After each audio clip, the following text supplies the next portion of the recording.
President Emmerson Mnangagwa, who is the Commander-in-Chief of the Zimbabwe Defense Forces (ZDF), has promoted 6 senior officers to various ranks. Welcome back to Zim News Live YTS, where we give you latest updates about what's transpiring in Zimbabwe. Before you go any further, don't forget to like, subscribe, and turn on the notification bell so that you don't miss any updates from our channel. As reported by ZBC News, Lieutenant General David Segauke has been promoted to the rank of Substantive General, while Brigadier General Justin Mujaji has been elevated to Major General. Air Marshal Elson Moyo assumed the rank of Air Chief Marshal. Major General Chris Mupande has been elevated to the rank of Lieutenant General, while Brigadier Generals Tendai Zirutwe and Temba Mlambo have been promoted to the rank of Major Generals.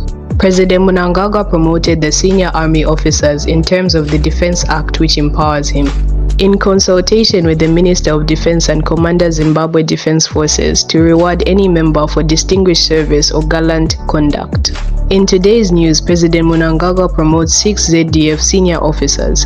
Let us know what you think in the comment section down below, and don't forget to like, subscribe, and turn on the notification bell so that you don't miss any updates from our channel.